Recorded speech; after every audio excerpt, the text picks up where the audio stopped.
Hi guys! Welcome back to another deep dive into the forgotten corners of history. Tonight, we're going to explore something that most people think they understand, but really don't. Medieval castles.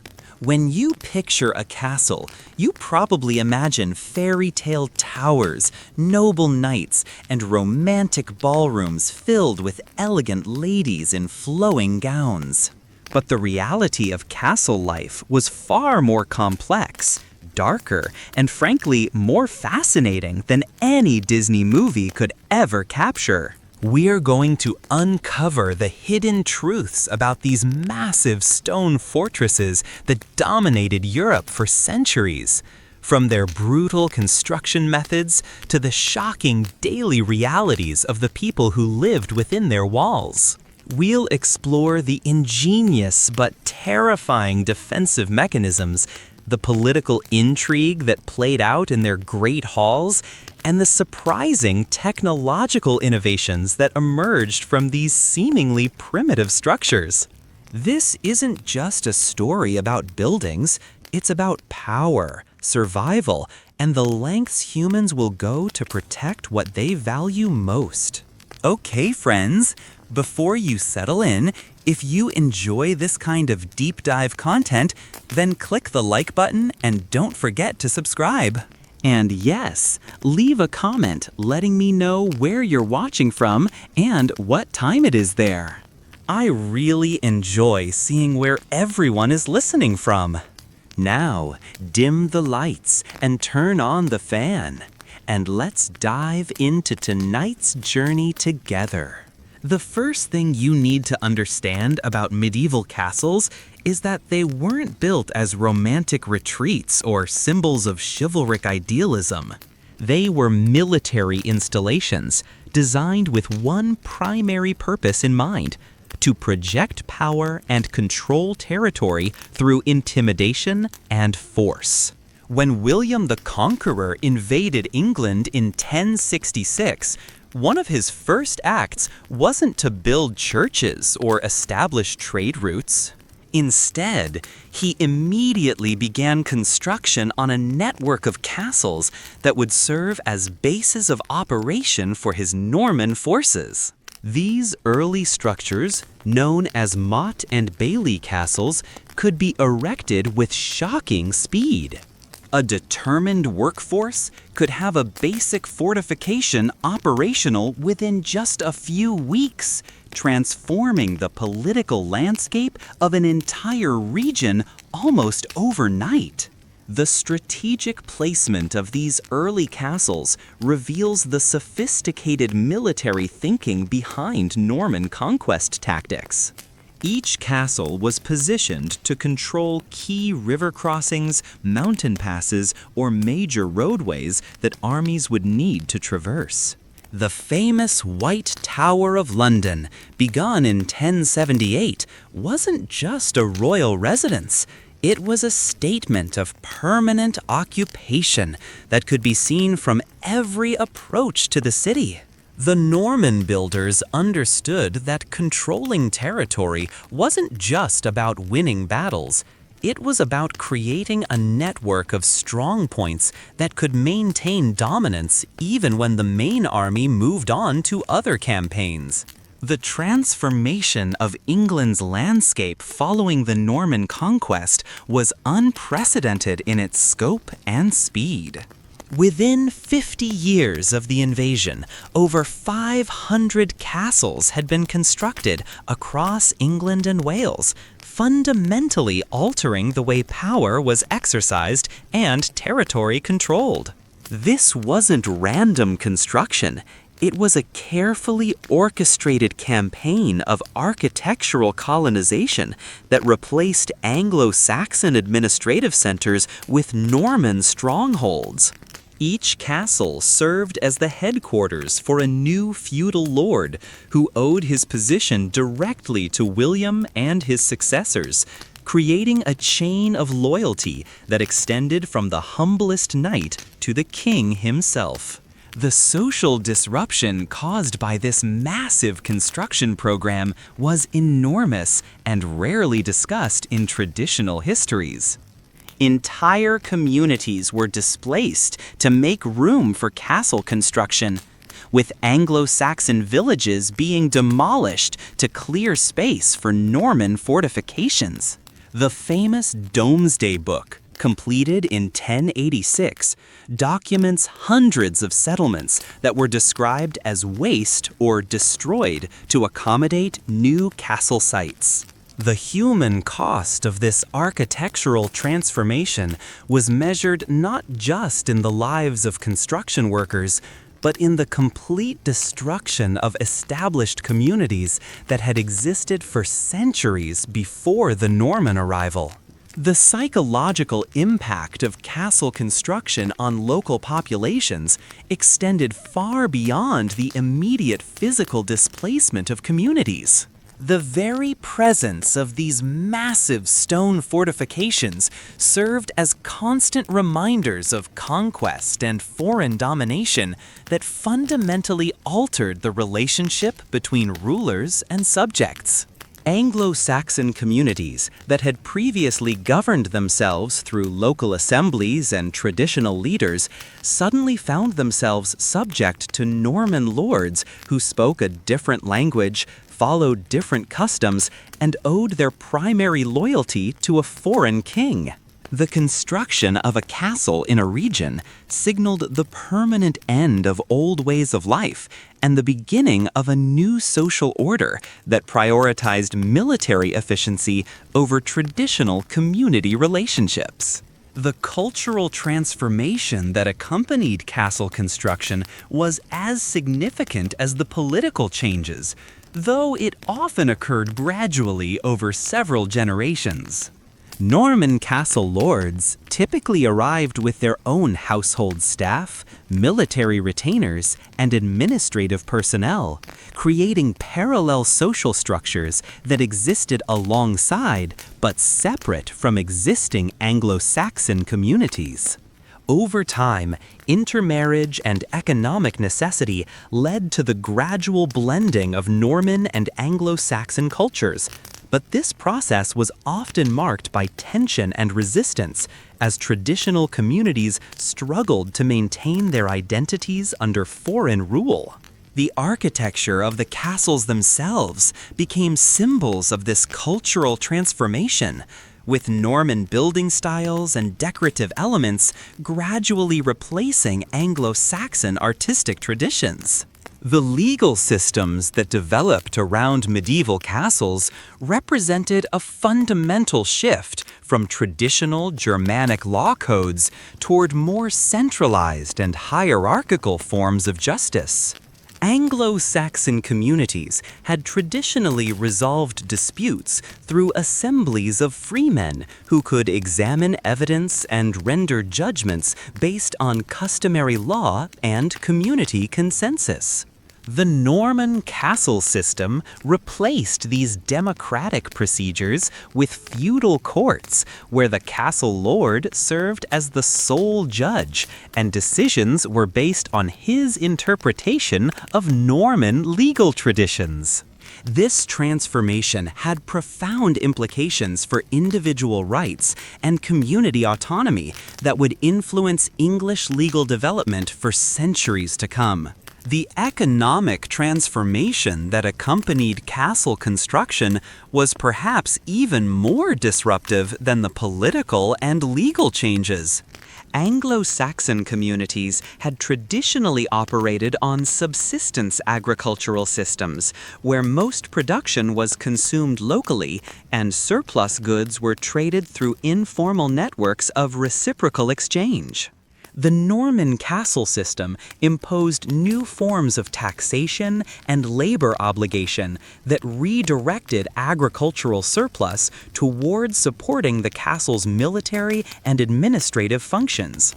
Peasant families who had previously kept the majority of their agricultural production found themselves required to provide food, materials, and labor services that often consumed more than half of their annual output, fundamentally altering their standard of living and economic security.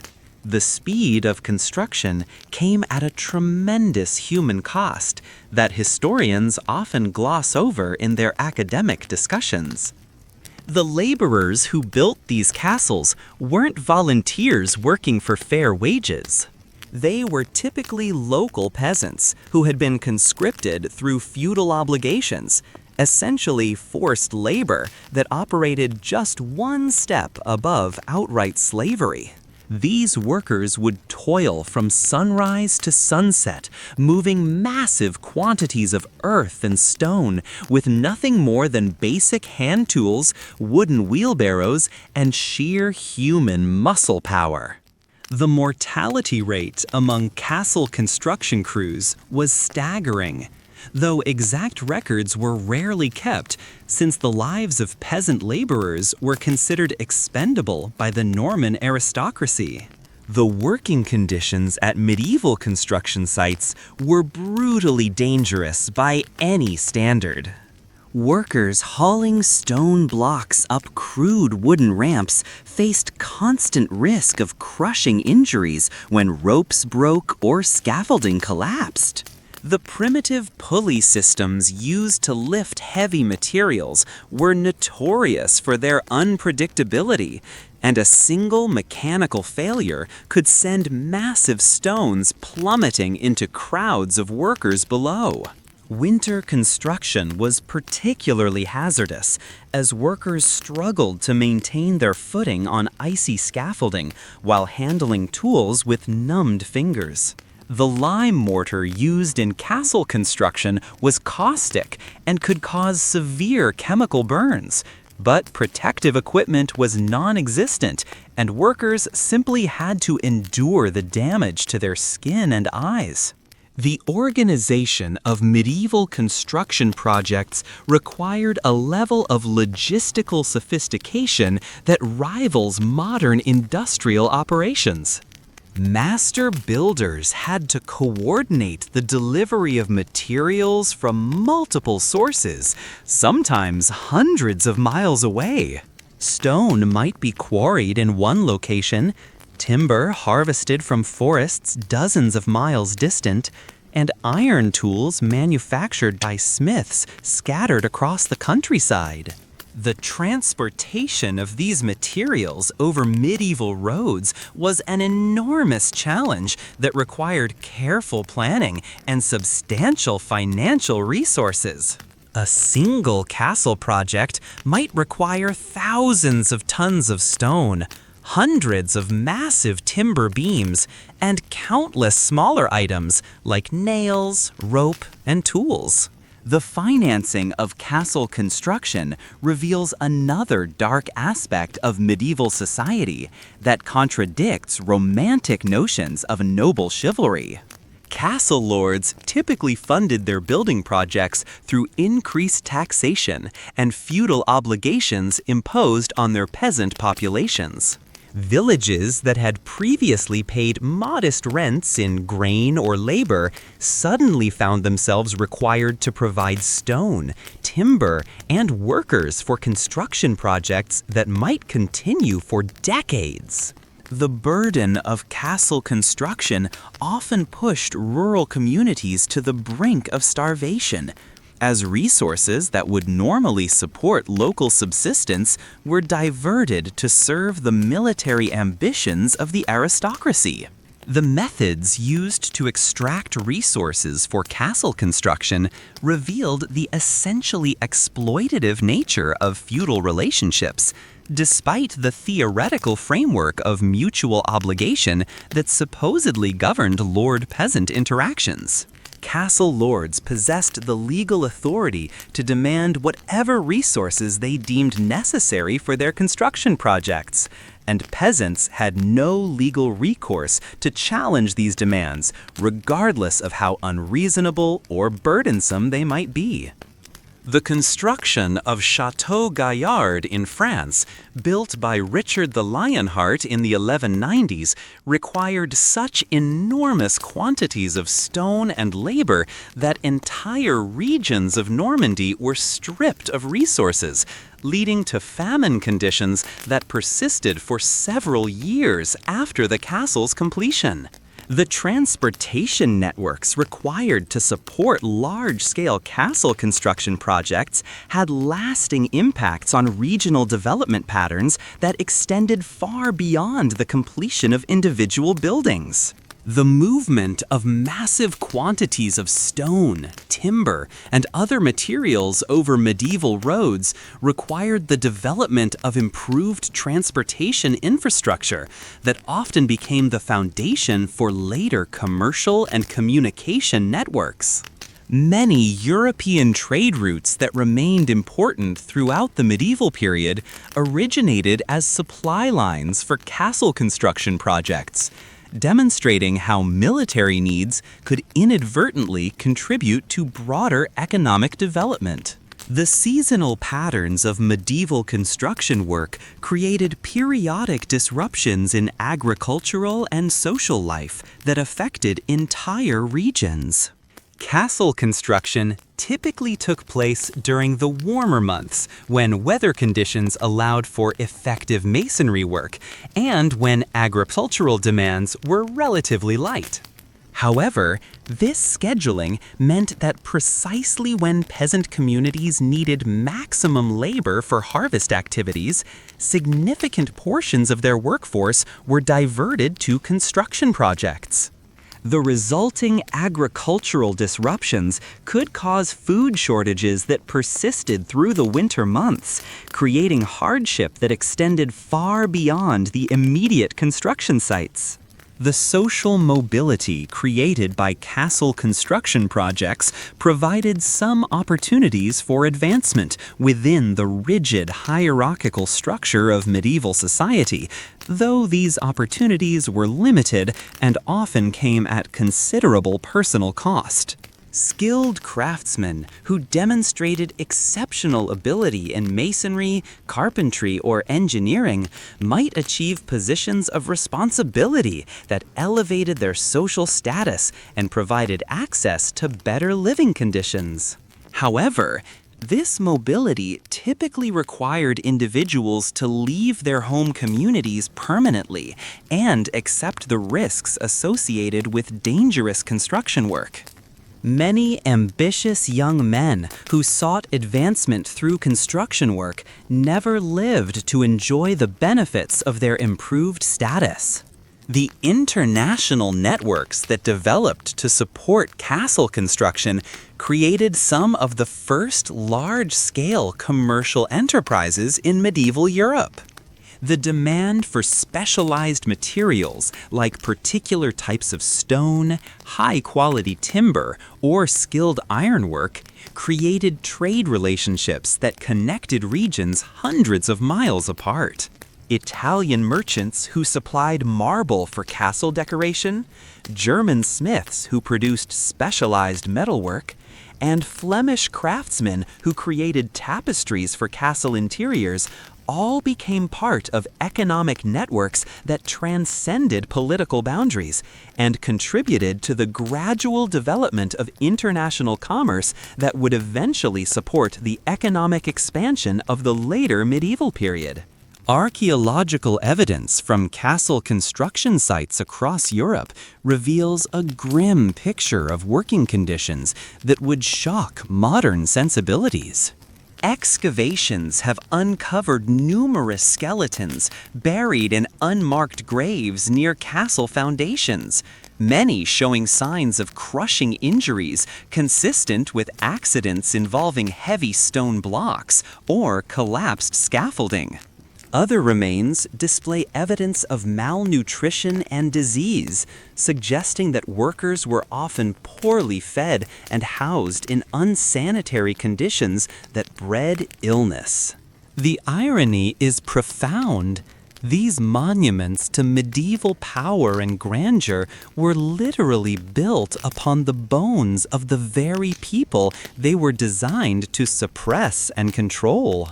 The architectural design of medieval castles reveals a sophisticated understanding of psychological warfare that goes far beyond their obvious military functions.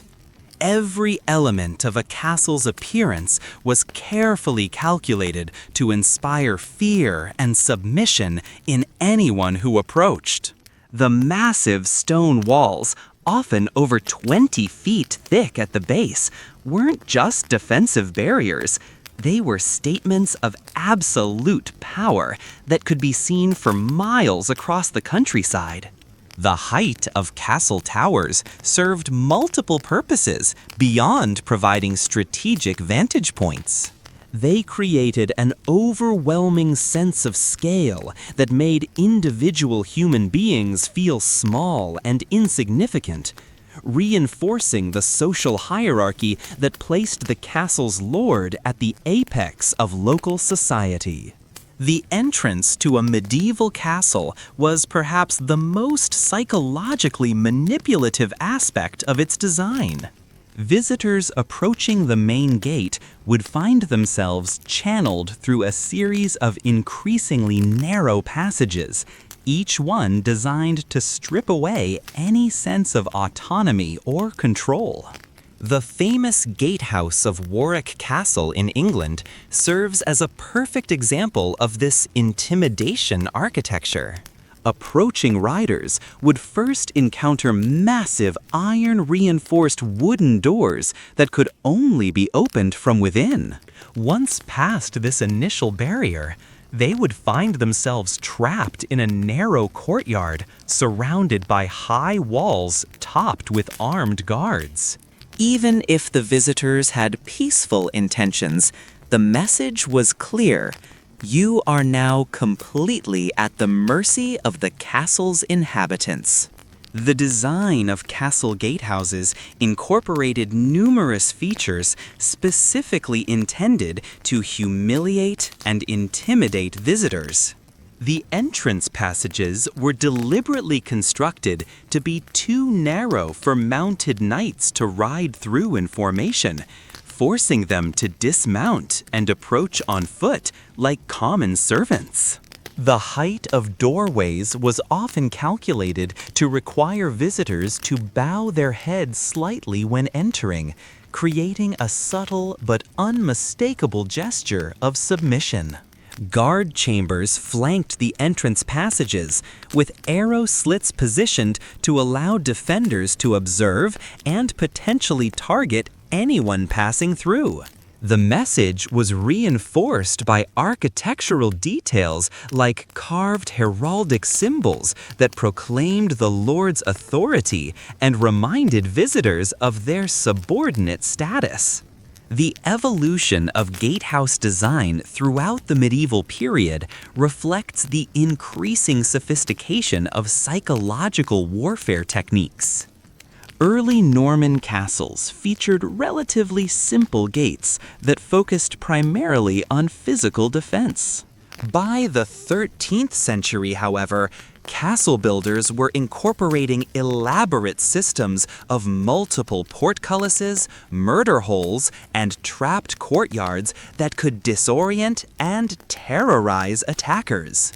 The famous gatehouse at Caerphilly Castle in Wales features no fewer than 6 separate barriers that attackers would need to overcome, each one designed to create a new opportunity for defenders to inflict casualties while maintaining their own safety. The most sophisticated gatehouses included ingenious mechanical devices that could be operated by relatively small numbers of defenders.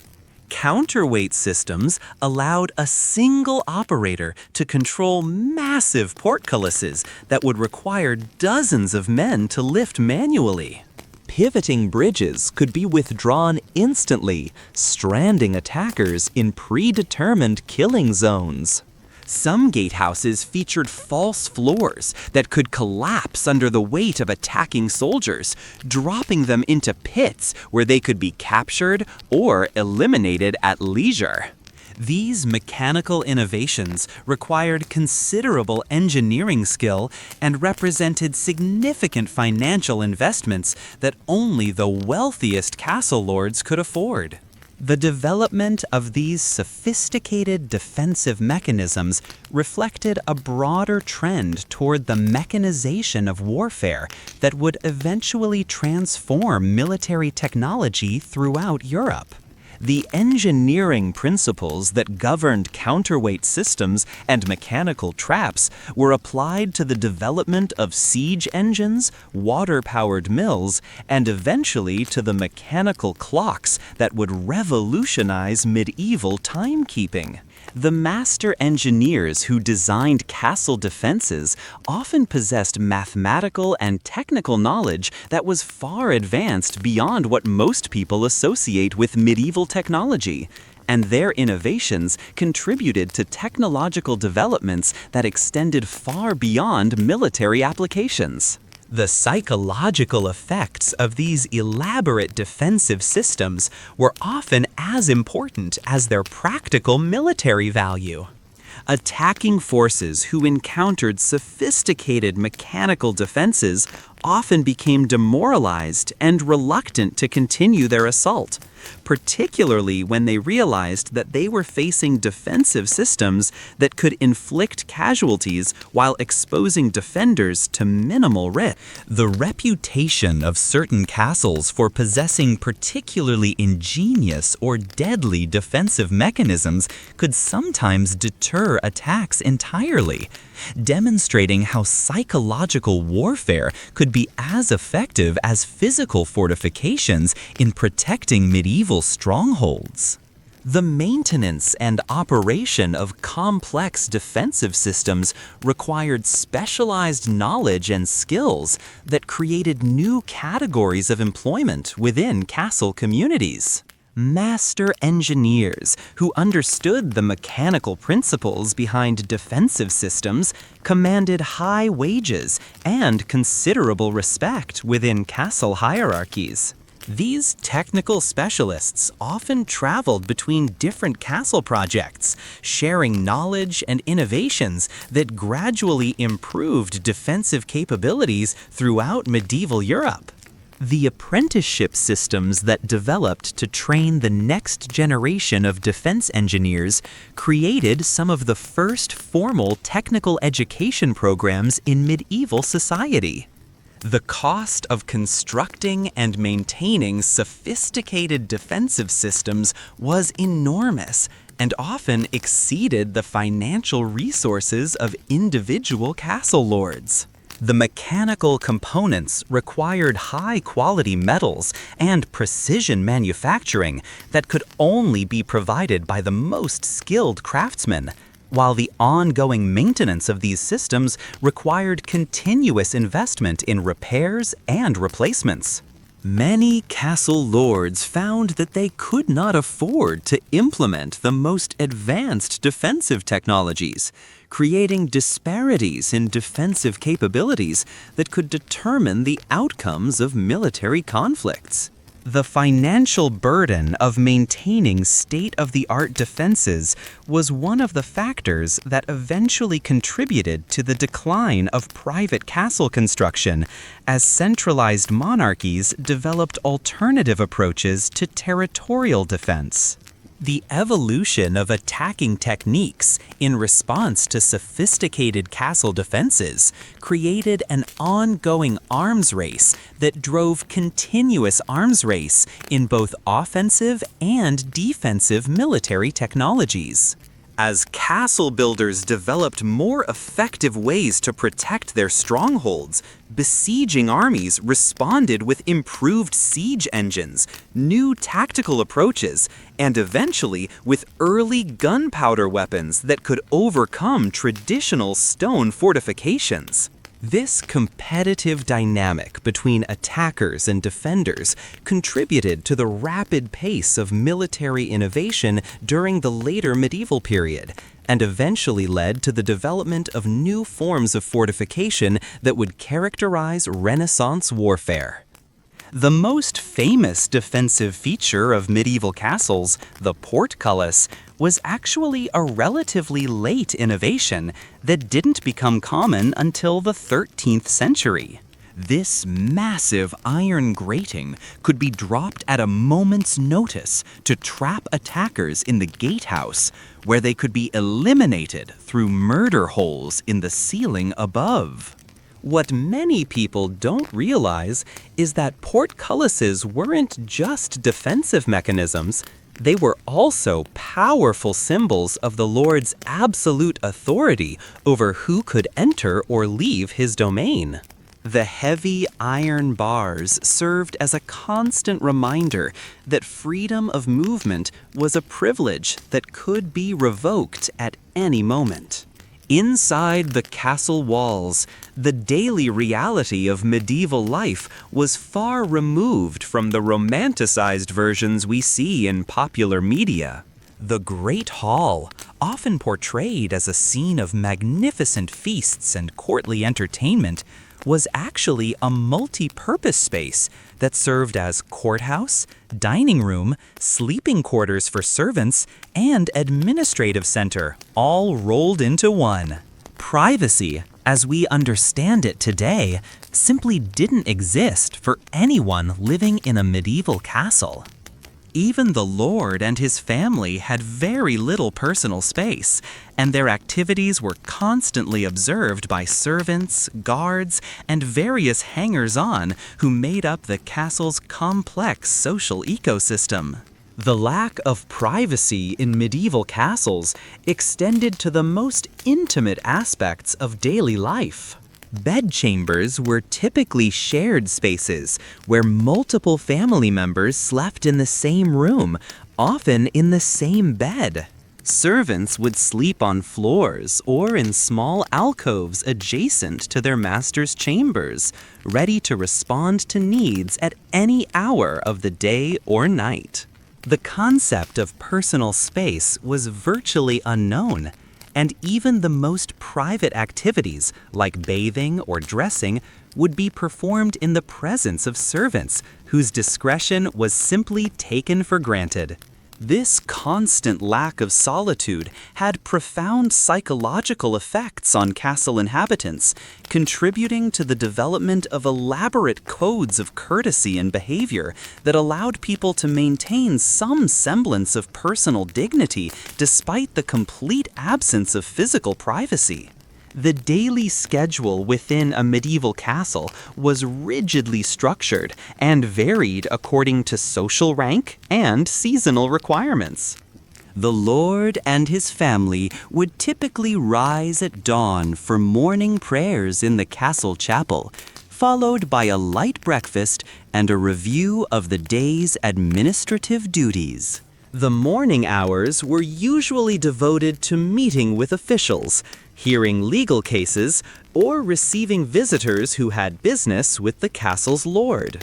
The main meal of the day, dinner, was served in the early afternoon and was a formal affair that reinforced social hierarchies through elaborate seating arrangements and ceremonial serving procedures. The afternoon and evening hours in a medieval castle were filled with activities that served both entertainment and practical purposes. Women might gather for communal spinning or embroidery work that produced textiles needed for the castle's operations. Men might practice military skills in the castle's courtyard or engage in games like chess that were considered appropriate training for strategic thinking. Music and storytelling were common evening entertainments, but they also served educational functions by preserving historical knowledge and cultural traditions that might otherwise be lost in a largely illiterate society. The educational aspects of these seemingly recreational activities were sophisticated and deliberate, reflecting a deep understanding of how knowledge could be transmitted effectively in an oral culture. The epic poems and heroic ballads that were recited during evening entertainment sessions contained detailed information about genealogies, legal precedents, and historical events that were essential for understanding contemporary political relationships. Professional storytellers, known as bards or scops, underwent years of training to memorize vast quantities of material and to present it in ways that would be both entertaining and instructionally valuable. These performers served as living libraries who could provide access to historical and cultural knowledge that would otherwise be unavailable to illiterate audiences. The board games and strategy games that were popular in castle communities were far more than simple diversions. They were sophisticated training exercises that developed the analytical and decision-making skills necessary for military and political leadership. Chess, which reached medieval Europe through trade connections with the Islamic world, was explicitly recognized as a form of military education that taught players to think strategically about resource allocation, tactical positioning, and long-term planning. Other games like tables, an ancestor of backgammon, and various dice games taught lessons about probability, risk assessment, and decision-making under uncertainty that were directly applicable to the challenges of medieval governance and warfare. The musical traditions that developed within castle communities represented some of the most sophisticated artistic achievements of medieval civilization. The complex polyphonic compositions that were performed in castle halls required mathematical understanding of harmonic relationships and rhythmic patterns that demonstrated advanced theoretical knowledge. The instruments used in castle musical performances, including various types of stringed instruments, wind instruments, and percussion devices, were often technological marvels that required considerable skill to manufacture and maintain. The social functions of music within castle communities extended beyond entertainment to include religious observance, political ceremony, and diplomatic communication that helped maintain the complex relationships necessary for feudal society to function effectively. The literary culture that flourished within medieval castles produced some of the most enduring works of European literature, including the Arthurian romances, the chansons de geste, and various forms of courtly poetry that established literary traditions that continue to influence Western culture today. These literary works were typically performed orally rather than read silently, creating shared cultural experiences that reinforced social bonds and transmitted cultural values across generations. The patronage systems that supported literary creation within castle communities provided economic support for artists and writers while ensuring that their works addressed themes and concerns that were relevant to their aristocratic audiences. The seasonal festivals and celebrations that punctuated castle life served multiple functions beyond their obvious entertainment value. These events provided opportunities for renewing social relationships, conducting business transactions, and maintaining the political alliances that were essential for medieval governance. The elaborate feasts that accompanied major celebrations were displays of wealth and power that reinforced social hierarchies while also providing opportunities for negotiating marriages, settling disputes, and conducting the diplomatic activities that kept feudal society functioning. The seasonal timing of these celebrations was often coordinated with agricultural cycles, military campaigns, and religious observances in ways that integrated the social, economic, and spiritual aspects of medieval life into coherent community experiences.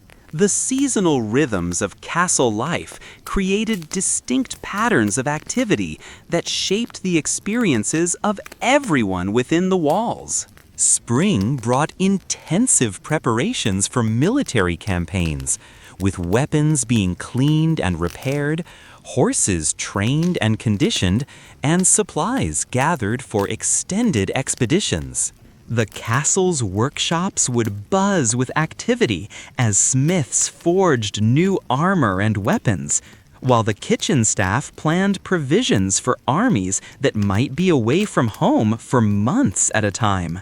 The excitement of preparation was often tinged with anxiety, as families prepared for separations that might last for entire campaigning seasons or end in permanent loss if military ventures went badly. The hierarchical nature of castle society was reflected in every aspect of daily life, from where people slept to what they were allowed to eat. The lord and his immediate family occupied the private chambers in the keep, the castle's most secure tower. Below them, in descending order of importance, were housed the seneschal, or steward, who managed the castle's operations, the chaplain, who attended to spiritual matters, the marshal, who commanded the military forces, and various other officials who kept the complex machinery of medieval governance functioning. At the bottom of this social pyramid were the servants, soldiers, and craftsmen who performed the manual labor necessary to maintain the castle, but who were afforded no privacy, comfort, or security beyond basic survival. The kitchen facilities in a medieval castle reveal another aspect of daily life that contradicts our modern assumptions about the period. Rather than being primitive and crude, castle kitchens were often marvels of engineering efficiency that could prepare meals for hundreds of people simultaneously. The great kitchen at Glastonbury Abbey, which served a castle-like monastery, featured multiple fireplaces, sophisticated ventilation systems, and storage areas that could preserve food through the harsh winter months. However, the social implications of these kitchens were significant. The ability to feed large numbers of people was a direct demonstration of power and wealth, and castle lords used elaborate feasts as political tools to display their status and build alliances with other nobles. The question of sanitation in medieval castles is perhaps where the gap between romantic fiction and historical reality becomes most apparent. Despite what Hollywood might suggest, castle inhabitants did not simply relieve themselves wherever convenient and ignore the consequences. Medieval people were well aware of the connection between waste management and disease, and they developed surprisingly sophisticated systems for dealing with human waste.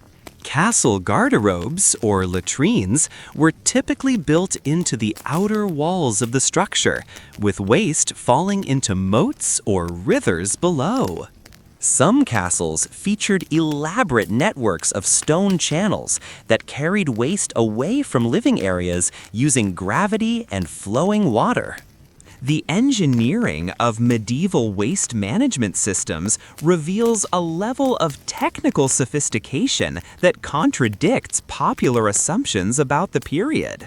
The garderobes at Warwick Castle, for example, were connected to a complex system of stone-lined channels that carried waste away from the castle foundations and deposited it in the River Avon at a point downstream from the castle's water supply. The builders understood the principles of hydraulic engineering well enough to calculate the necessary slopes and channel dimensions to ensure that waste would be carried away efficiently even during periods of low water flow.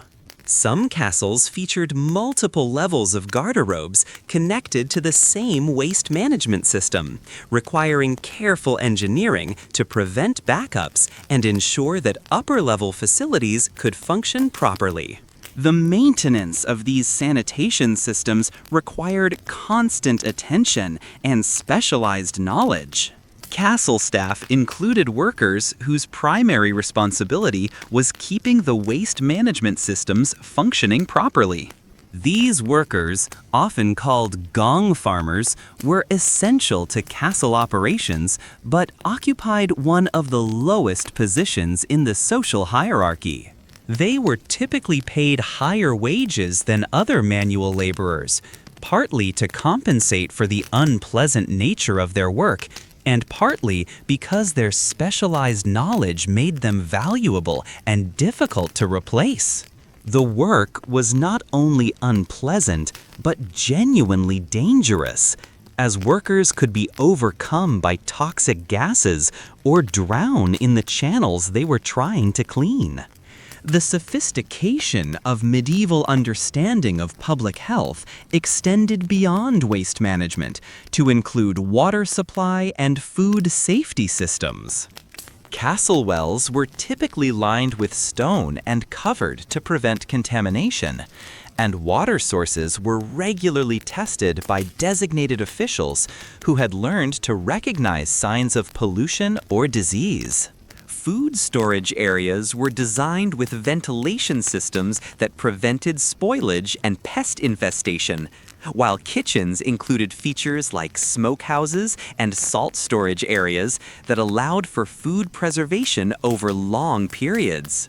The castle's medical staff, usually consisting of a physician and several assistants, maintained detailed knowledge of medicinal plants and treatments that could address the health problems most common in their community. However, the effectiveness of these sanitation systems varied dramatically depending on the castle's location, the season, and the number of inhabitants.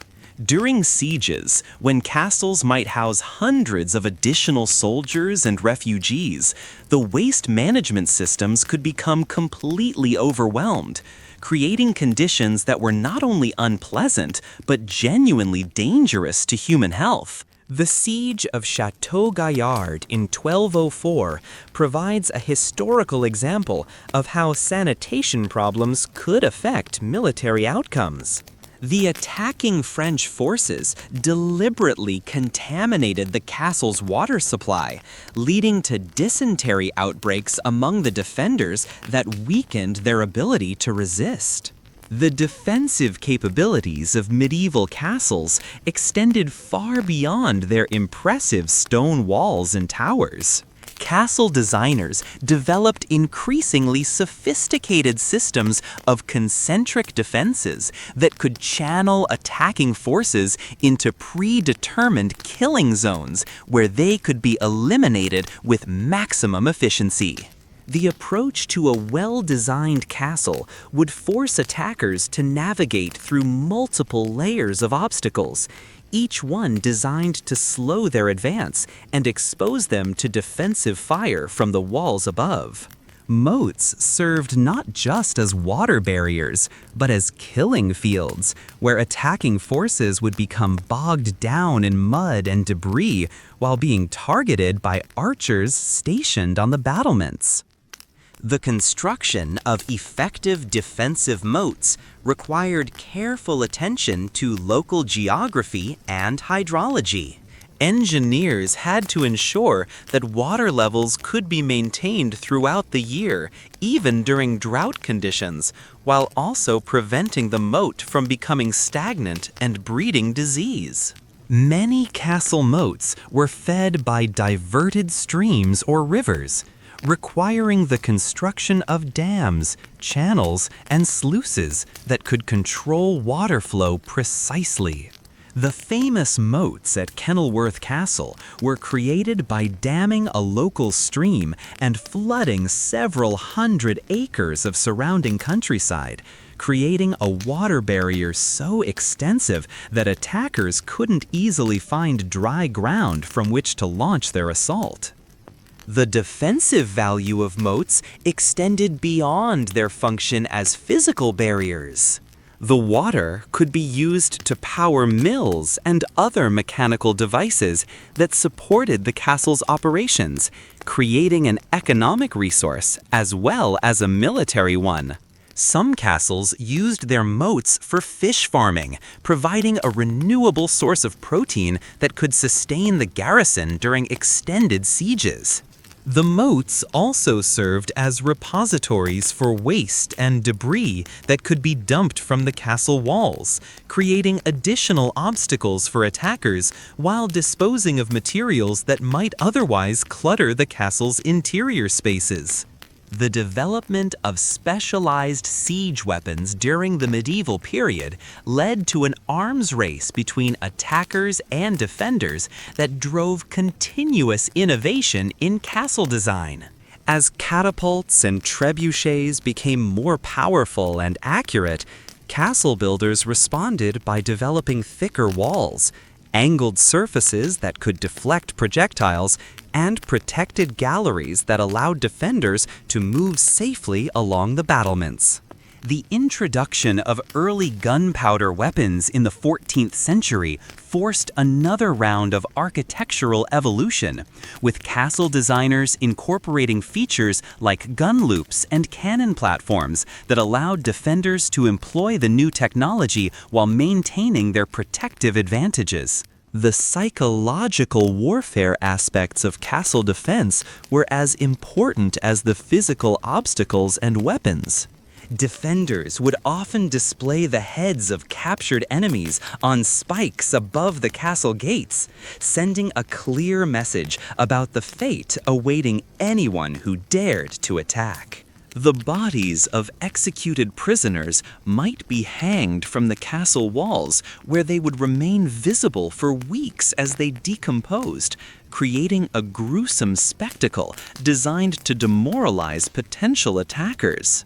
Some castles featured elaborate torture devices that were visible from outside the walls, serving as reminders of the cruel fate that awaited anyone who fell into the defenders' hands.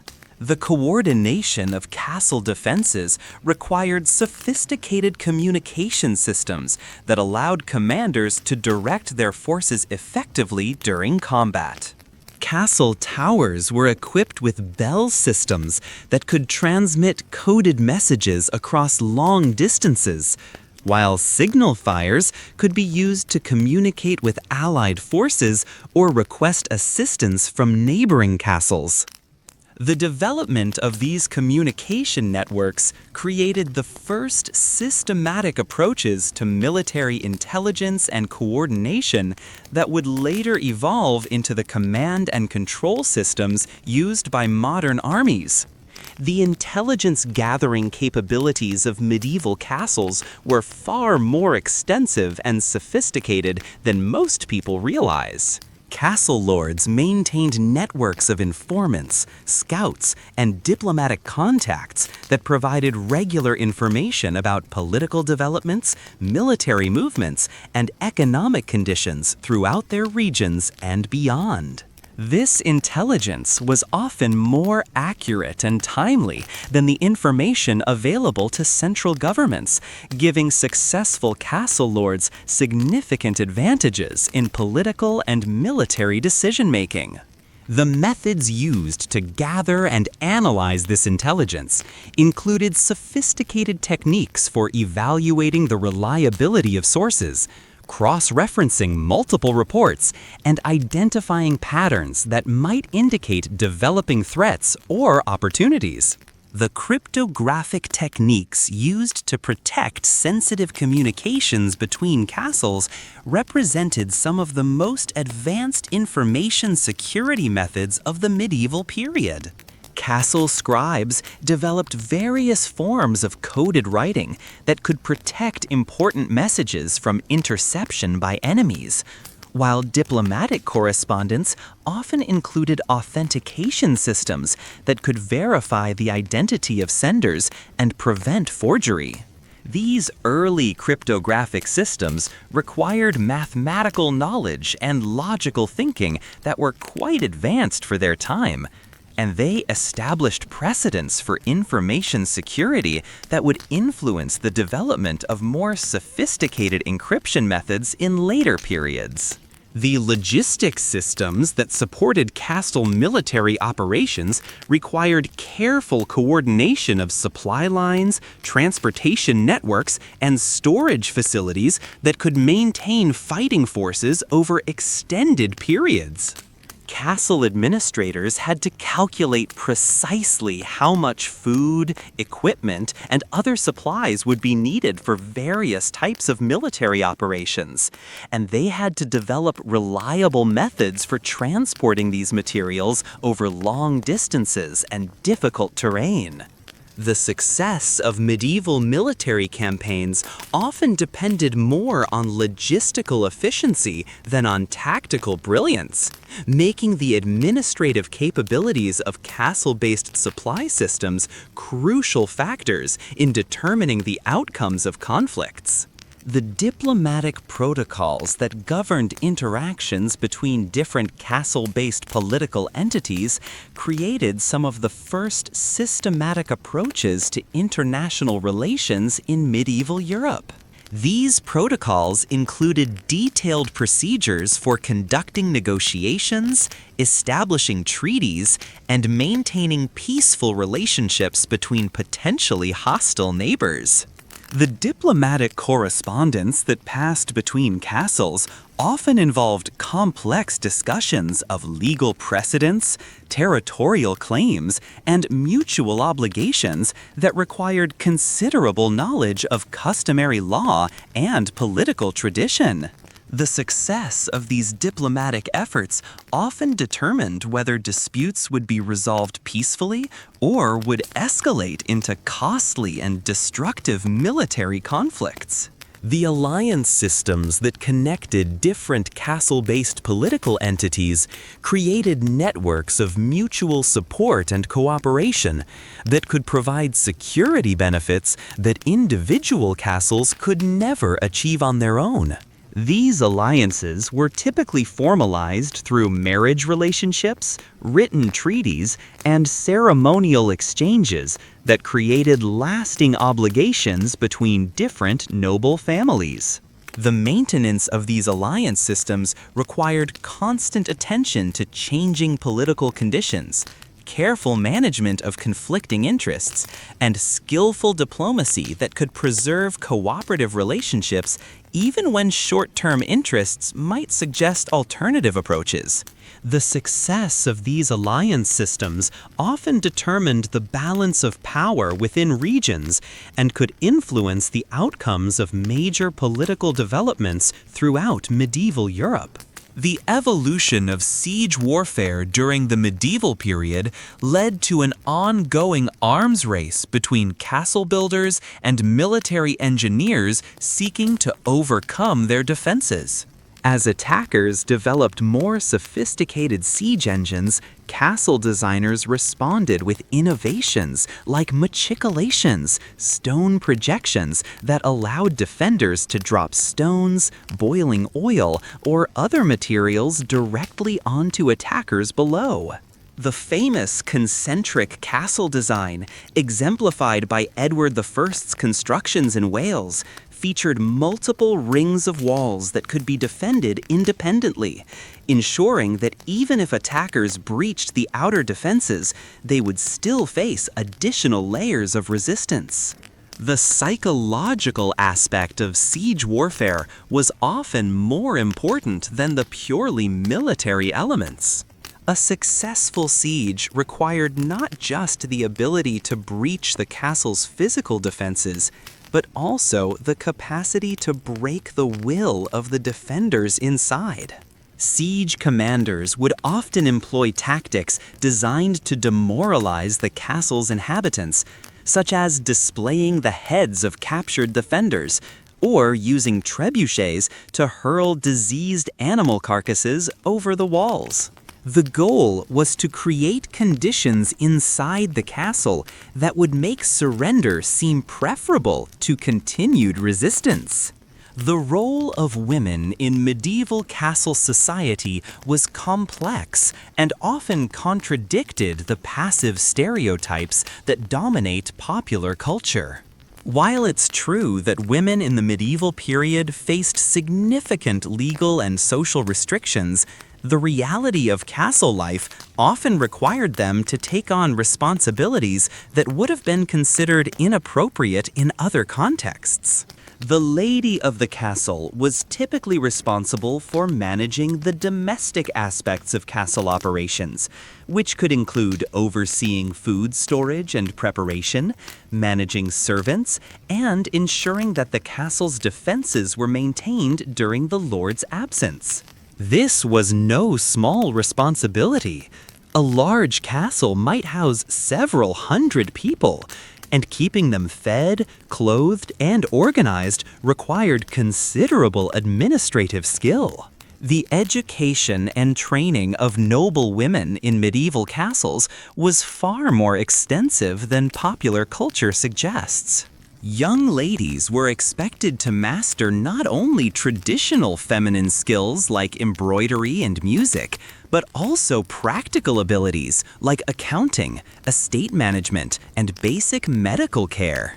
Many castle ladies maintained detailed records of household expenses, agricultural production, and feudal obligations that required mathematical skills and literacy levels that were rare even among men of lower social classes. The administration of a castle's domestic operations was essentially equivalent to managing a small town, requiring knowledge of everything from food preservation techniques to the legal procedures for settling disputes among servants. The medical responsibilities of castle ladies were particularly important and required substantial specialized knowledge. In an era when professional physicians were rare and expensive, the lady of the castle often served as the primary medical authority for everyone within the castle walls. This meant maintaining detailed knowledge of medicinal plants, surgical procedures, and treatments for common ailments and injuries. Many castle ladies maintained extensive herb gardens and developed their own medicinal preparations, often becoming renowned throughout their regions for their healing abilities. The medical texts and recipe collections compiled by these women represent some of the most advanced medical knowledge of the medieval period. The political influence wielded by some medieval women extended far beyond their domestic responsibilities and challenged contemporary assumptions about gender roles.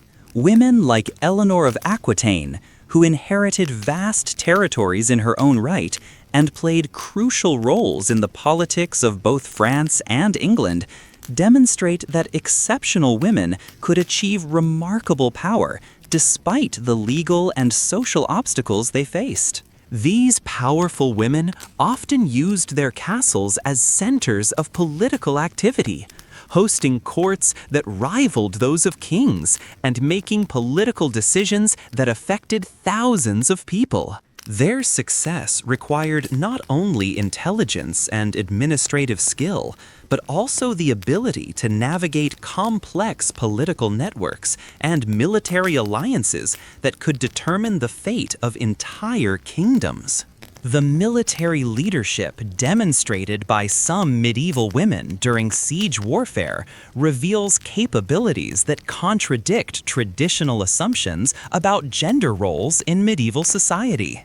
Women like Jeanne de Montfort, who successfully defended Hennebont Castle against English forces in 1342, displayed tactical knowledge and inspirational leadership that were equal to those of the most celebrated male military commanders of their era. These women understood siege warfare, castle defenses, and military strategy well enough to make crucial decisions under extreme pressure, while maintaining the morale and effectiveness of their defensive forces. Their military achievements were recognized and celebrated by contemporary chroniclers, though later historical accounts often minimized their contributions in favor of more conventional narratives about male military leadership. The intellectual achievements of medieval women within castle communities extended to fields like mathematics, natural philosophy, and theological scholarship that were typically considered masculine domains.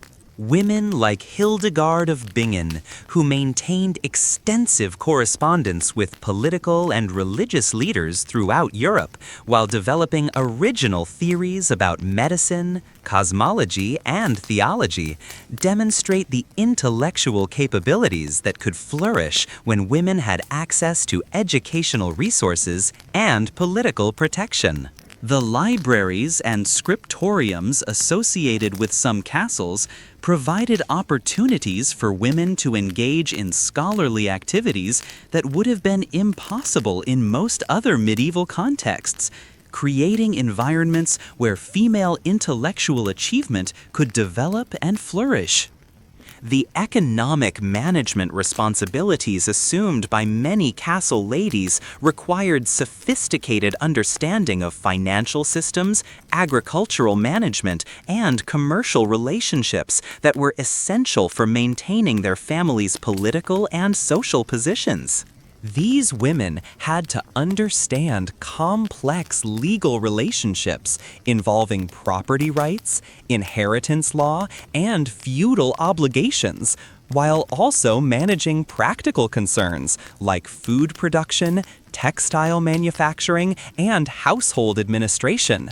The account books and correspondence preserved from some medieval castle households reveal that many women possessed mathematical skills, literacy levels, and business acumen that were exceptional for their time period. The cultural patronage provided by medieval women in castle communities supported some of the most important artistic and literary developments of the medieval period. Women like Marie de Champagne, who patronized the development of courtly romance literature, and Eleanor of Aquitaine, who supported troubadour culture in southern France, used their wealth and political influence to encourage artistic innovations that would have lasting impacts on European culture. Their patronage created economic opportunities for artists, writers, and musicians, while also shaping the development of artistic styles and literary themes that reflected their own interests and values. The cultural achievements sponsored by these women often outlasted the political and military accomplishments of their male contemporaries, demonstrating the enduring significance of their contributions to medieval civilization. The religious influence exercised by some medieval women extended beyond traditional roles as abbesses or mystics to include active participation in theological debates and church politics that were typically dominated by male clergy. Women like Catherine of Siena, who corresponded with popes and kings while advocating for church reform, used their reputations for holiness and their political connections to influence major religious and political developments. Their religious authority was often based on claims to direct divine revelation that allowed them to challenge established hierarchies and advocate for positions that might have been ignored if proposed by individuals with less spiritual credibility. The religious writings and political activities of these women contributed to theological developments and church reforms that had lasting impacts on European Christianity.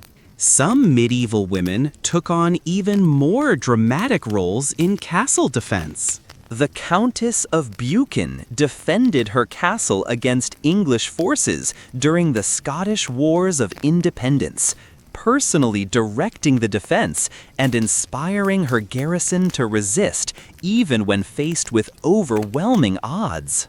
Similarly, the siege of Carcassonne in 1209 saw Dame Carcass organizing the defense of her city's castle complex with such effectiveness that the attacking Crusader forces were forced to negotiate rather than continue their assault. These examples remind us that medieval women, despite the restrictions placed upon them by society, were often far more capable and active participants in the political and military affairs of their time than popular culture suggests. The economic foundation that supported medieval castle society was based on the feudal system, a complex web of mutual obligations that tied together everyone from the highest nobles to the humblest peasants. The lord of the castle granted land to his vassals in exchange for military service, while peasants worked the land in exchange for protection and the right to farm small plots for their own subsistence. This system was far more sophisticated than a simple exchange of land for service. It involved detailed legal agreements that specified exactly what obligations each party had toward the others. A knight might owe his lord 40 days of military service per year, plus additional duties such as castle guard or escort service for important visitors. The administration of feudal obligations required extensive record-keeping that transformed many castles into centers of literacy and scholarship. Castle clerks maintained detailed registers of land holdings, service obligations, and legal precedents that formed the foundation of medieval law and government. These records were often illuminated manuscripts that combined practical administrative functions with artistic achievement, creating documents that were both beautiful and legally binding. The development of these administrative systems contributed to the evolution of written law and bureaucratic government that would eventually replace the personal loyalties of feudalism with more impersonal but predictable legal institutions. The economic relationships within the feudal system created networks of interdependence that connected castles across vast distances. A single knight might hold lands from multiple lords, creating complex webs of obligation that required careful management to avoid conflicts of loyalty. The marriage alliances that linked noble families created additional economic relationships, as dowries and inheritance rights transferred wealth and property between castle-based estates. These economic networks were maintained through regular communication and travel that connected even remote castles to broader patterns of trade and political activity. The management of castle estates required sophisticated understanding of agricultural techniques, market conditions, and seasonal patterns that affected the productivity of rural land. Castle administrators had to coordinate planting schedules across multiple villages, ensure that adequate supplies were available for seed and livestock, and make decisions about crop rotation and soil management that would affect productivity for years to come. The success or failure of these agricultural operations determined not only the castle's economic prosperity, but also its ability to maintain military forces and political influence in regional affairs. The taxation systems that supported castle operations were complex and often unpopular, creating ongoing tensions between lords and their subjects that sometimes erupted into open rebellion. The collection of taxes required extensive knowledge of local customs, legal precedents, and economic conditions that varied from region to region. Castle administrators had to balance the need for revenue with the practical limitations of what local populations could afford to pay, while also considering the political consequences of excessive taxation. The famous Peasants' Revolt of 1381 in England was partly triggered by tax collection policies that were seen as unreasonable and oppressive by rural populations. The development of money-based economies during the later medieval period transformed the economic functions of castles in fundamental ways. As trade expanded and currency became more widely available, castle lords found themselves able to hire professional soldiers rather than relying entirely on feudal obligations for military service. This shift toward monetary relationships reduced the personal bonds that had characterized earlier feudalism, while increasing the importance of commercial activities and financial management. Castles began to function more like corporate headquarters than feudal strongholds, with their success depending as much on their lord's business acumen as on their military prowess. The commercial activities that developed around medieval castles created some of the first integrated economic systems in European history, connecting agricultural production, manufacturing, and trade in ways that prefigured later industrial developments. Castle-centered markets brought together agricultural producers from surrounding rural areas with craftsmen who produced manufactured goods and merchants who could provide access to exotic materials and luxury items from distant regions. These market relationships created economic interdependencies that extended far beyond the immediate vicinity of individual castles, contributing to the development of regional and international trade networks that would eventually support the commercial revolution of the later medieval period. The banking and credit systems that emerged to support castle-based economic activities represented some of the earliest forms of sophisticated financial services in medieval Europe. The large-scale construction projects and military campaigns that characterized castle life required financial resources that exceeded what could be provided through immediate agricultural income, leading to the development of credit arrangements, investment partnerships, and other financial innovations that could mobilize capital for major undertakings. Italian banking houses that established branches in major castle centers provided financial services that included currency exchange, long-distance money transfers, and commercial credit that facilitated trade relationships across vast distances. The manufacturing activities that took place within castle communities or in associated settlements created some of the most advanced industrial capabilities of the medieval period. Castle workshops produced high-quality metalwork, textiles, weapons, and luxury goods that were often technically superior to similar products manufactured in urban centers. The concentration of skilled craftsmen within castle communities created opportunities for technical innovation and knowledge sharing that advanced manufacturing techniques throughout medieval Europe.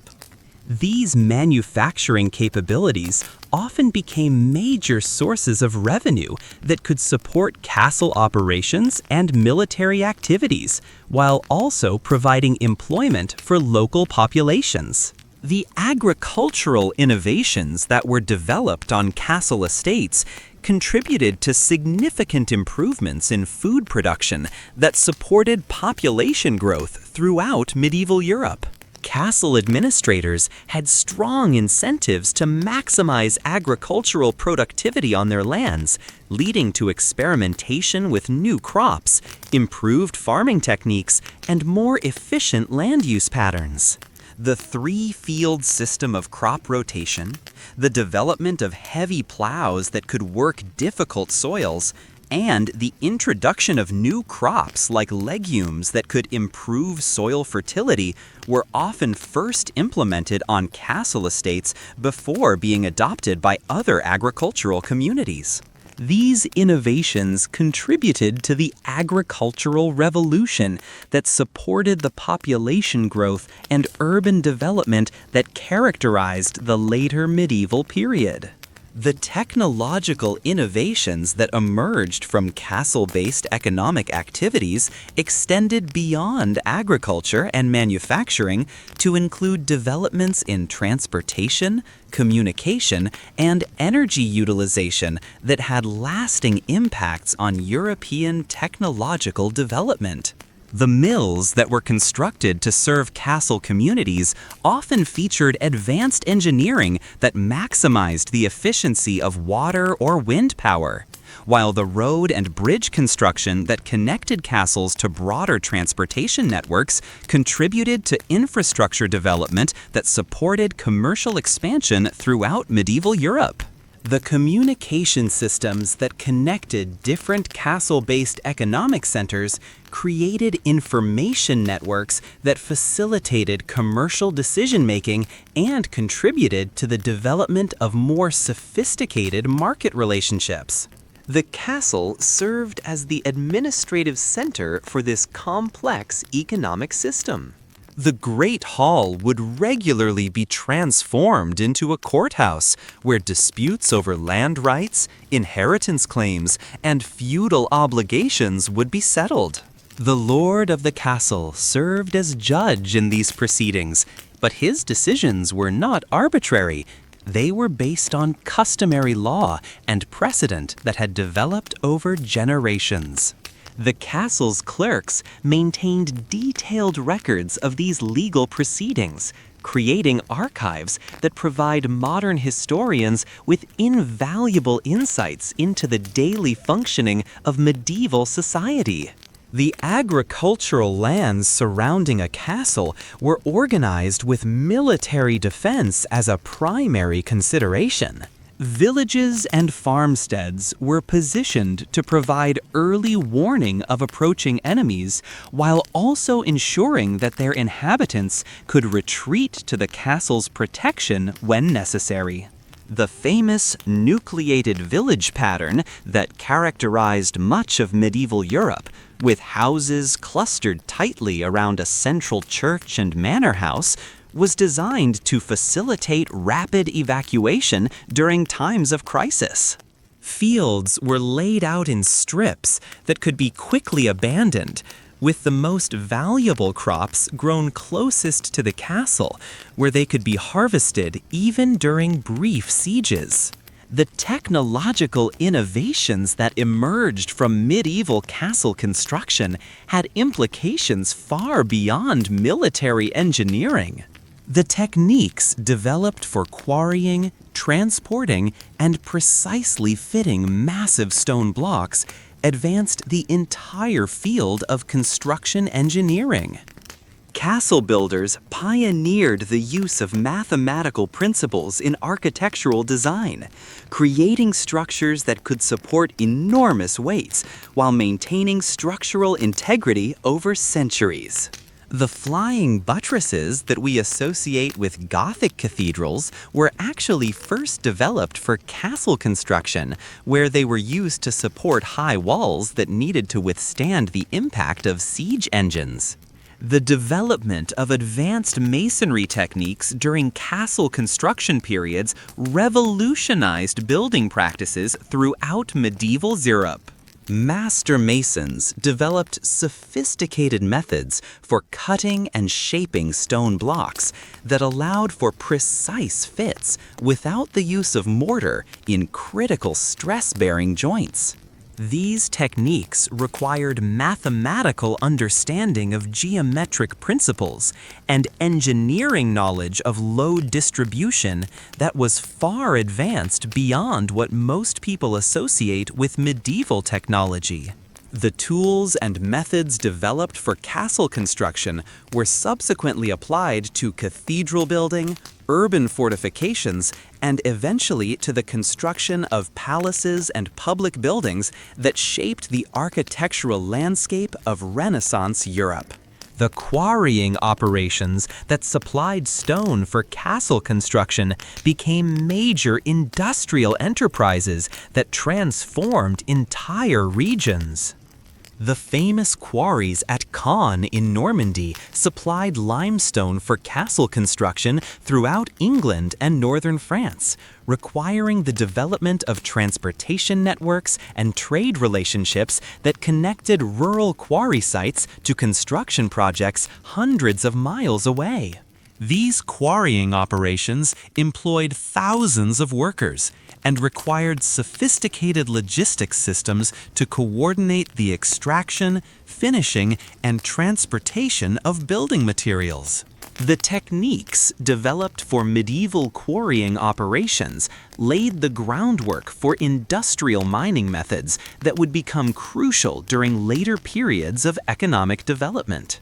The metalworking innovations driven by castle construction needs advanced the entire field of medieval technology. The massive iron reinforcements required for castle gates and portcullises pushed blacksmiths to develop new techniques for working with large quantities of metal and creating complex mechanical devices. The hinges, locks, and security mechanisms used in castle construction required precision metalworking that was among the most advanced technical work of the medieval period. These innovations in metalworking contributed to advances in weaponry, agricultural tools, and eventually to the mechanical devices that would support the early stages of industrial development.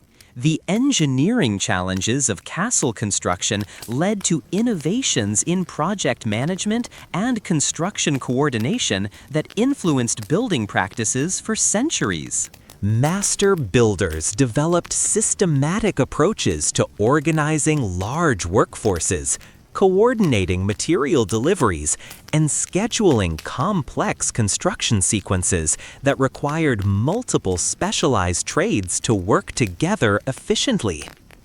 The management techniques developed for castle construction were later applied to cathedral building projects, urban development, and eventually to the industrial projects of later periods. The ability to coordinate large-scale construction projects became one of the defining characteristics of medieval European civilization and contributed to its capacity for monumental architectural achievements. The development of mechanical devices for castle construction led to innovations that would later be applied to other industries. The windlass systems used to lift heavy stones during construction were adapted for use in mines and quarries. The sophisticated pulley arrangements that allowed relatively small crews to move massive architectural elements became the foundation for more advanced mechanical engineering. Perhaps most significantly, the mathematical principles required to calculate the structural requirements for castle walls contributed to the development of engineering as a formal discipline, laying groundwork that would eventually support the technological advances of the Renaissance. The castles of medieval Europe also served as centers of learning and cultural preservation, though this aspect of their function is often overshadowed by their military reputation.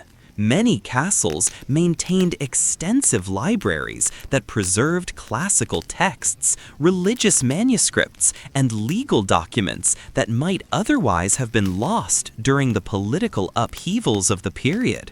The scriptorium at Durham Castle produced illuminated manuscripts that are now considered masterpieces of medieval art, while the library at Warwick Castle housed one of the most complete collections of classical Roman texts in medieval England. The scholarly activities that took place within castle walls were often more extensive and sophisticated than those found in many monasteries or early universities. Castle lords frequently maintained relationships with scholars and intellectuals who served as advisors on legal, military, and administrative matters. These scholars brought with them knowledge of classical languages, mathematical principles, and philosophical traditions that enriched the intellectual environment of castle communities. The famous court of Eleanor of Aquitaine became a center of literary and musical innovation that influenced cultural development throughout medieval Europe, demonstrating how castle communities could serve as catalysts for artistic and intellectual advancement. The preservation of knowledge within castle libraries was often a matter of practical necessity as well as cultural interest.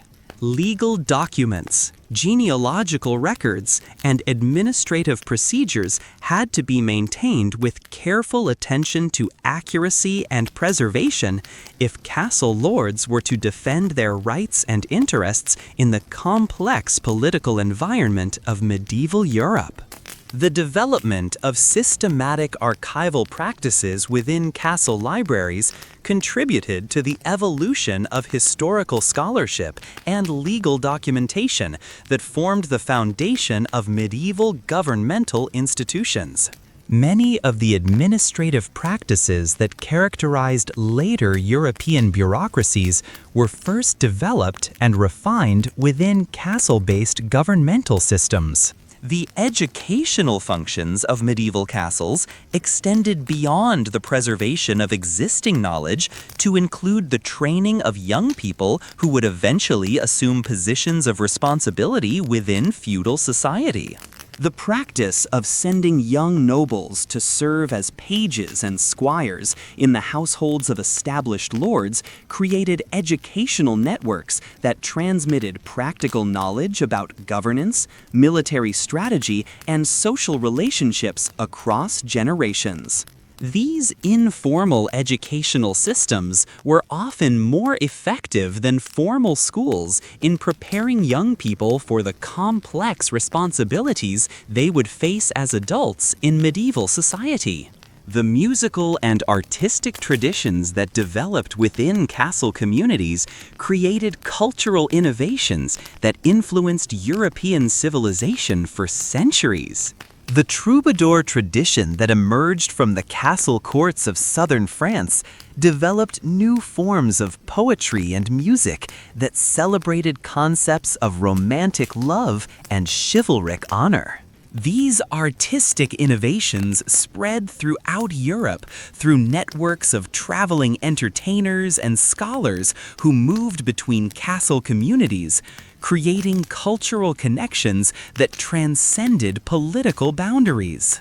The patronage system that supported these artistic developments demonstrated how castle-based wealth could be transformed into cultural achievements that outlasted the political and military purposes for which the castles were originally constructed. The cultural life within castle walls was far richer than popular stereotypes suggest. While it's true that most castle inhabitants were illiterate, this doesn't mean they lived in intellectual darkness. The tradition of oral storytelling was highly developed, with professional bards and troubadours traveling from castle to castle, sharing news, stories, and songs that connected far-flung communities across Europe. These performers weren't simply entertainers. They were crucial links in a communication network that allowed information to travel across vast distances in an era before printing presses or organized postal systems. The religious life of castle inhabitants was intimately connected to the political and social functions of the castle itself. Most castles included a chapel or church within their walls, and the castle's chaplain held a position of considerable influence within the community. Religious observances weren't just spiritual exercises. They were social events that reinforced the hierarchical structure of castle society. The lord and his family would occupy the most prominent positions during religious services, while servants and soldiers arranged themselves according to their social rank. These religious ceremonies served to legitimize the political authority of the castle's lord by connecting his earthly power to divine approval. The seasonal rhythms of castle life were determined largely by agricultural cycles and the demands of military campaigning. Spring brought the renewal of farming activities on the castle's lands, with the lord's officials organizing planting schedules and allocating resources for the coming growing season. Summer was typically the season for military campaigns, when roads were passable and armies could live off the countryside without requiring extensive supply lines. Many castle lords would spend summers away from their strongholds, leading military expeditions or attending the courts of higher nobles, leaving the administration of their domains to trusted stewards. Autumn was perhaps the most critical season for castle inhabitants, as it was the time when decisions had to be made about storing food and resources for the winter months ahead. The harvest festival wasn't just a celebration.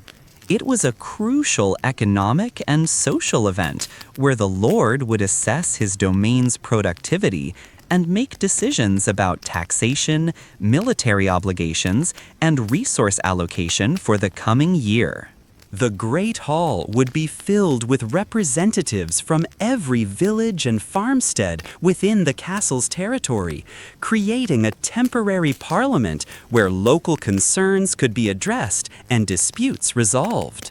Winter transformed the castle into a closed community that might have little contact with the outside world for months at a time.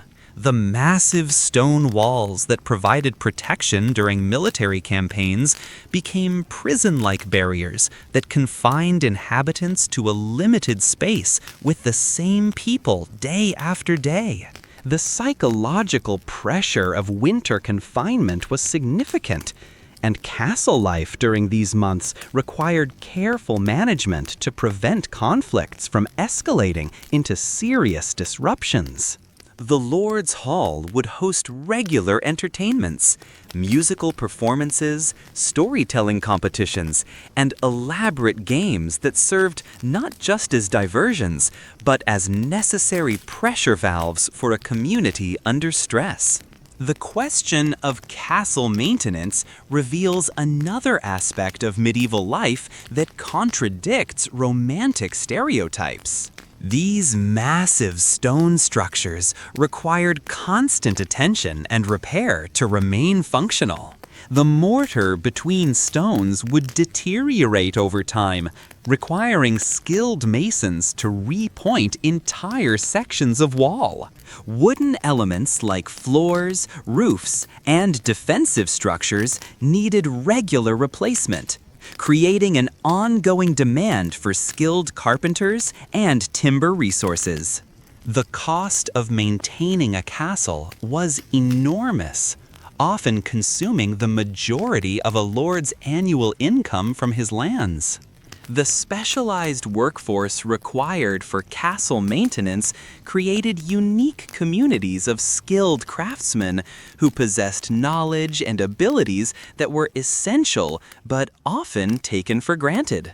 Master masons who understood the structural principles of castle construction were among the most valuable and mobile workers in medieval society, traveling from project to project and commanding wages that were significantly higher than those paid to ordinary laborers. These craftsmen maintained trade secrets and technical knowledge that were passed down through apprenticeship systems, creating dynasties of castle builders whose expertise was sought throughout Europe. The procurement of materials for castle maintenance required extensive trade networks and financial resources that connected castle communities to suppliers across vast distances. The limestone mortar preferred for castle construction might be quarried hundreds of miles away, while specialized iron fittings could require the services of smiths in distant cities. The transportation of these materials over medieval roads was expensive and time-consuming, requiring castle administrators to plan maintenance projects years in advance and maintain stockpiles of critical materials that represented significant financial investments. The seasonal nature of construction work meant that castle maintenance projects had to be carefully coordinated with agricultural cycles and military obligations. Major construction work could typically only be performed during the warmer months when mortar would cure properly and workers could function efficiently in outdoor conditions. This seasonal constraint meant that castle lords had to balance their needs for maintenance against the competing demands of military campaigns, agricultural supervision, and other feudal obligations that also required attention during the limited favorable weather periods. The technical challenges of maintaining medieval castles led to innovations in construction techniques and materials that influenced building practices throughout Europe. Castle builders developed new types of mortar that were more resistant to weathering, designed drainage systems that could protect foundations from water damage, and created maintenance procedures that allowed for ongoing repairs without compromising the castle's defensive capabilities. These innovations were often adopted by builders working on other types of structures, contributing to general advances in construction technology that benefited medieval society as a whole. The skilled craftsmen who performed castle maintenance lived in a world between the aristocratic inhabitants of the keep and the common servants who performed manual labor. Stonemasons, carpenters, blacksmiths, and other artisans possessed specialized knowledge that made them valuable to the castle's lord, but they lacked the social status that would allow them to participate in the political decisions that affected their lives. This created a unique social class of people who were neither nobles nor peasants, but something in between. Skilled workers whose expertise gave them a degree of mobility and independence that was rare in medieval society. The evolution of castle architecture over the medieval period reflects changing military technologies and social conditions. The early motte and bailey castles of the Norman conquest were replaced by stone keeps that could better withstand siege warfare. These, in turn, gave way to the concentric castles of the 13th century, which featured multiple rings of defenses and more sophisticated living quarters. The final stage of castle evolution saw the development of palace castles that prioritized comfort and display over purely military considerations, reflecting the gradual centralization of political power that reduced the need for private fortifications. The transition from wood to stone construction during the 12th and 13th centuries represented a massive investment in both financial resources and technical expertise that transformed the landscape of medieval Europe. Stone castles required fundamentally different construction techniques than their wooden predecessors, demanding specialized knowledge of quarrying, stoneworking, and structural engineering that was rare and expensive. The decision to rebuild a castle in stone was often a statement of political ambition as much as a military necessity, demonstrating the lord's wealth and commitment to maintaining his position in the feudal hierarchy for generations to come. The architectural evolution of castle living quarters reflects changing social attitudes about privacy, comfort, and domestic life among the medieval aristocracy. Early castles featured communal spaces where most activities took place in full view of other inhabitants, but later designs included private chambers, garderobes, and specialized rooms for different functions.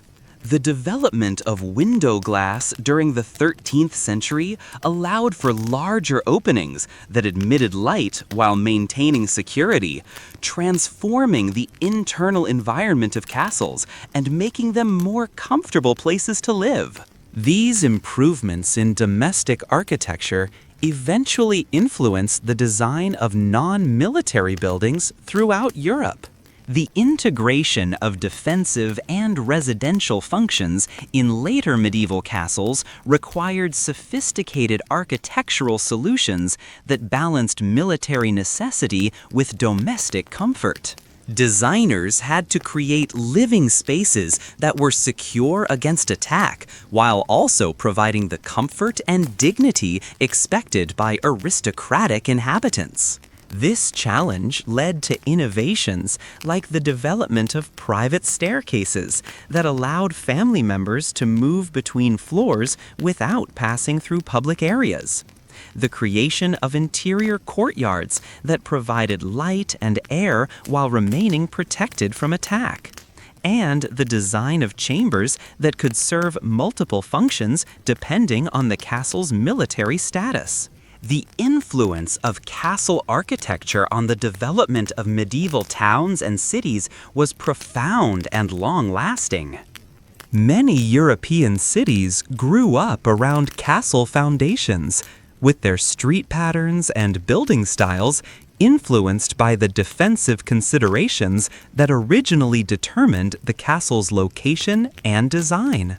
The walls and gates that protected castle communities often became the foundations for later urban fortifications, while the administrative systems developed for castle governance provided models for urban government that influenced city planning and municipal organization throughout the medieval period and beyond. The decline of castle building in the late medieval period wasn't simply due to changes in military technology, though the development of gunpowder weapons certainly played a role. More fundamentally, the rise of centralized monarchies reduced the need for private fortifications by establishing royal armies and bureaucracies that could maintain order without relying on local strongmen. The cost of maintaining a castle became increasingly difficult to justify when alternative forms of displaying wealth and status became available. Renaissance palaces and country houses offered the comfort and prestige that nobles desired without the enormous expense and military obligations associated with traditional castles.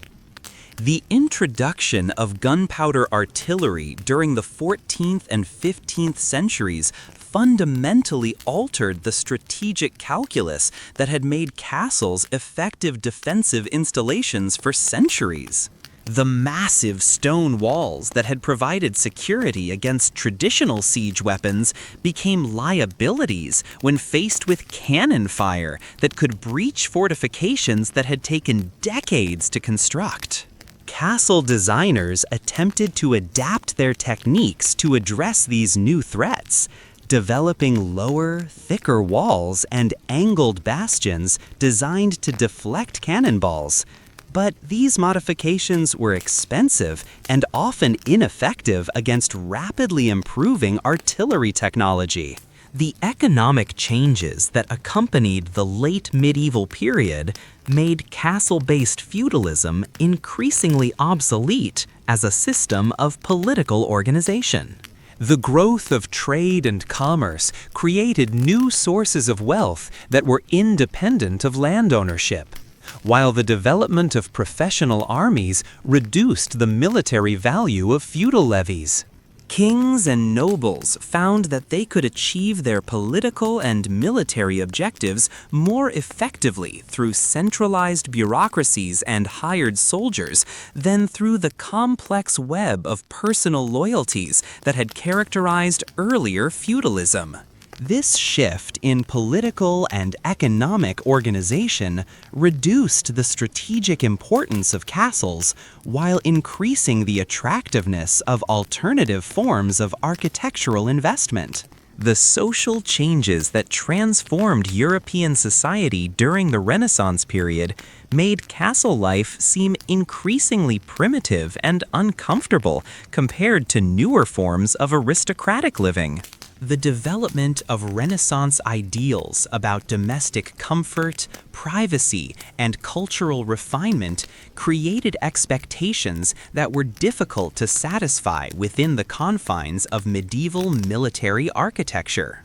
Wealthy nobles increasingly preferred to build new palaces and country houses that could incorporate the latest architectural innovations while avoiding the constraints imposed by defensive considerations. The prestige that had once been associated with castle ownership shifted to other forms of cultural and artistic patronage that better reflected Renaissance values. The transformation of warfare during the early modern period eliminated many of the military functions that had originally justified castle construction. The development of professional armies equipped with standardized weapons and trained in coordinated tactics made the individual combat skills and personal loyalties that had characterized medieval warfare less important than organizational efficiency and technological superiority. National governments developed the capacity to project military power over vast distances through improved logistics and communications, reducing the importance of local strongholds that had once served as the foundation of regional defense strategies. The cultural legacy of medieval castles persisted long after their practical functions had been superseded by changing technology and social organization. The Romantic movement of the 18th and 19th centuries rediscovered medieval castles as symbols of a lost age of chivalry and honor, leading to renewed interest in their architecture and history. This romanticized view of castle life contributed to the development of Gothic Revival architecture and influenced literature, art, and popular culture in ways that continue to shape our understanding of the medieval period. The irony is profound. Castles achieved their greatest cultural influence centuries after they had ceased to serve their original military and political functions. The transformation of castles from military installations to romantic ruins began surprisingly early, with some structures being deliberately destroyed or allowed to decay as early as the 14th century. The process accelerated during the Renaissance, when classical architectural styles made medieval fortifications seem primitive and outdated. By the 18th century, many castles had been abandoned entirely, leaving them to become the picturesque ruins that would inspire romantic poets and artists. The irony is profound. These structures, built to project power and permanence, became symbols of the transient nature of human ambition and the inevitability of historical change. The archaeological investigation of medieval castles has revealed details about daily life that wouldn't have been preserved in written records.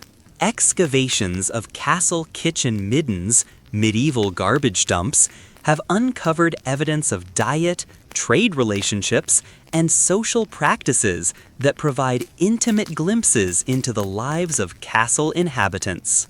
Animal bones reveal not just what people ate, but how food was prepared and distributed according to social rank. The remains of imported spices and luxury goods demonstrate the extent of trade networks that connected even remote castles to merchants from across Europe and beyond. The scientific analysis of archaeological evidence from castle sites has revolutionized our understanding of medieval nutrition, health, and living conditions. Bone analysis can reveal information about diet, disease, and physical stress that provides insights into the daily experiences of castle inhabitants that were never recorded in contemporary documents. Chemical analysis of soil samples can identify the locations of specific activities like metalworking, food preparation, and waste disposal, creating detailed maps of how castle spaces were actually used by their medieval inhabitants. These archaeological techniques have revealed that many aspects of castle life were more complex and sophisticated than traditional historical accounts suggested. The preservation of organic materials in castle archaeological sites has provided unexpected insights into medieval technology and craftsmanship. Leather goods, wooden tools, textile fragments, and other perishable materials have been recovered from castle excavations, revealing details about medieval manufacturing techniques and daily life that would otherwise be lost to history. The analysis of these materials has shown that medieval craftsmen possessed sophisticated knowledge of material properties and manufacturing processes that produced goods of remarkable quality and durability. These archaeological discoveries have contributed to a more nuanced understanding of medieval technology that contradicts earlier assumptions about the primitive nature of medieval society. The study of castle construction techniques through archaeological investigation has revealed the extent to which medieval builders understood principles of engineering and mathematics that were not formally codified until much later periods. Foundation excavations have shown that castle builders used sophisticated techniques for dealing with unstable soils, groundwater, and other geological challenges that required advanced understanding of structural engineering. The precision of medieval stonework, revealed through detailed archaeological measurement, demonstrates mathematical knowledge and construction skills that rival those of later periods that are often considered more technologically advanced. The international connections revealed through castle archaeology demonstrate the extent to which medieval Europe was connected to broader networks of trade and cultural exchange. Pottery fragments from distant regions, coins from foreign kingdoms, and exotic materials like silk and ivory show that even relatively remote castles participated in trade relationships that spanned continents.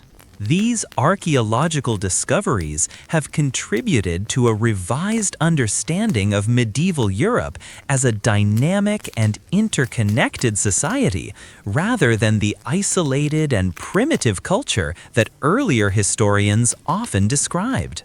Perhaps most surprisingly, archaeological evidence suggests that many aspects of castle life were more hygienic and sophisticated than popular culture suggests. Excavations have revealed complex systems for waste disposal, water management, and food storage that demonstrate a clear understanding of public health principles. Medieval castle builders understood the importance of separating clean water sources from waste disposal areas, and they developed engineering solutions that were often more effective than what would be available in many parts of Europe centuries later. The study of medieval castles also reveals the extent to which these structures were integrated into broader networks of communication and trade. Despite their appearance as isolated fortresses, castles were actually nodes in complex systems of political, economic, and social relationships that connected communities across vast distances. The movements of people, goods, and information between castles created patterns of connection that would eventually evolve into the communication networks of the modern world. A message could travel from a castle in Scotland to one in southern France through a series of personal relationships and feudal obligations that spanned the continent. The diplomatic functions of medieval castles were as important as their military capabilities in maintaining the complex political relationships that characterized feudal society. Castle lords regularly hosted ambassadors, negotiated treaties, and conducted the diplomatic correspondence that prevented minor disputes from escalating into major conflicts. The great halls of important castles served as venues for diplomatic meetings that could determine the fate of entire kingdoms, while the hospitality traditions associated with castle life created social obligations that helped maintain peaceful relationships between potentially hostile neighbors. The development of diplomatic immunity and safe conduct traditions that protected traveling dignitaries was largely developed within the context of castle-based feudal society. The information networks that connected medieval castles were remarkably sophisticated and efficient, considering the technological limitations of the period. Professional messengers maintained regular routes between allied castles, carrying not only official correspondence, but also news, gossip, and commercial information that kept castle communities informed about developments throughout their regions. The development of coded writing systems and sealed documents that could authenticate important messages created the foundation for diplomatic and commercial communication systems that would eventually evolve into modern postal services and international communication protocols. The cultural exchanges facilitated by castle networks contributed to the spread of artistic styles, architectural techniques, and intellectual traditions throughout medieval Europe. Traveling scholars, artists, and craftsmen moved between castle communities, carrying with them knowledge and skills that enriched local cultures while creating broader patterns of cultural development. The patronage systems that supported these cultural exchanges demonstrated how political and military institutions could serve as catalysts for artistic and intellectual achievement that transcended their original purposes. Many of the cultural innovations that we associate with medieval civilization were produced within or supported by castle-based networks of patronage and cultural exchange. The economic networks centered on medieval castles created the foundation for commercial developments that would eventually transform European society. The markets that grew up around castle walls provided venues for trade that connected local agricultural producers with merchants from distant regions. The legal systems that developed to regulate these commercial relationships established precedents for contract law, property rights, and dispute resolution that influenced the development of commercial law throughout Europe. The financial innovations that emerged from castle-based economic activities, including credit systems and banking relationships, contributed to the commercial revolution that would eventually support the economic expansion of the Renaissance period. The legacy of medieval castles extends far beyond their physical remains or their influence on later architectural styles. The social and political innovations that developed within castle walls contributed to fundamental concepts of Western civilization, including the rule of law, representative government, and individual rights. The feudal system that castles embodied was deeply flawed and often oppressive, but it also established principles of mutual obligation and limited authority that would eventually evolve into more democratic forms of government. The legal procedures developed in castle courts became the foundation for judicial systems that still influence how justice is administered today. The psychological impact of castles on the medieval imagination was enormous, and their influence on European culture persisted long after their military utility had ended. The literature of the medieval period is filled with castles that serve not just as settings for adventure stories, but as symbols of human aspiration and achievement. The Arthurian romances that emerged from medieval castle culture created archetypal narratives about honor, duty, and the responsible use of power that continue to influence popular culture today. The image of the knight defending his castle became a powerful metaphor for the individual's struggle to maintain moral integrity in the face of overwhelming challenges. The economic impact of castle construction and maintenance on medieval society was profound and lasting. The demand for skilled craftsmen, raw materials, and labor created networks of economic activity that connected rural communities to broader markets. The techniques developed for castle construction were applied to other building projects, contributing to the architectural achievements of the Gothic period. The organizational skills required to manage large construction projects contributed to the development of more sophisticated administrative systems that would eventually support the emergence of modern bureaucratic government. Understanding the true nature of medieval castles requires us to look beyond the romantic stereotypes that have dominated popular culture for centuries. These structures were complex social institutions that served multiple functions within medieval society. They were military installations, administrative centers, economic hubs, cultural centers, and symbols of political authority all at once. The people who lived within their walls weren't characters from fairy tales, but real human beings dealing with the challenges of survival, governance, and social cooperation in a harsh and often unpredictable world. The castle builders of medieval Europe created structures that were marvels of engineering, architecture, and social organization. They developed solutions to problems of defense, administration, and community life that were remarkably sophisticated given the limited technological resources available to them. Their achievements remind us that human intelligence and creativity have always found ways to overcome seemingly impossible challenges, and that the progress of civilization has been built upon the accumulated wisdom of countless generations of problem solvers and innovators. The decline of the Castle Age marked the end of a distinctive period in European history.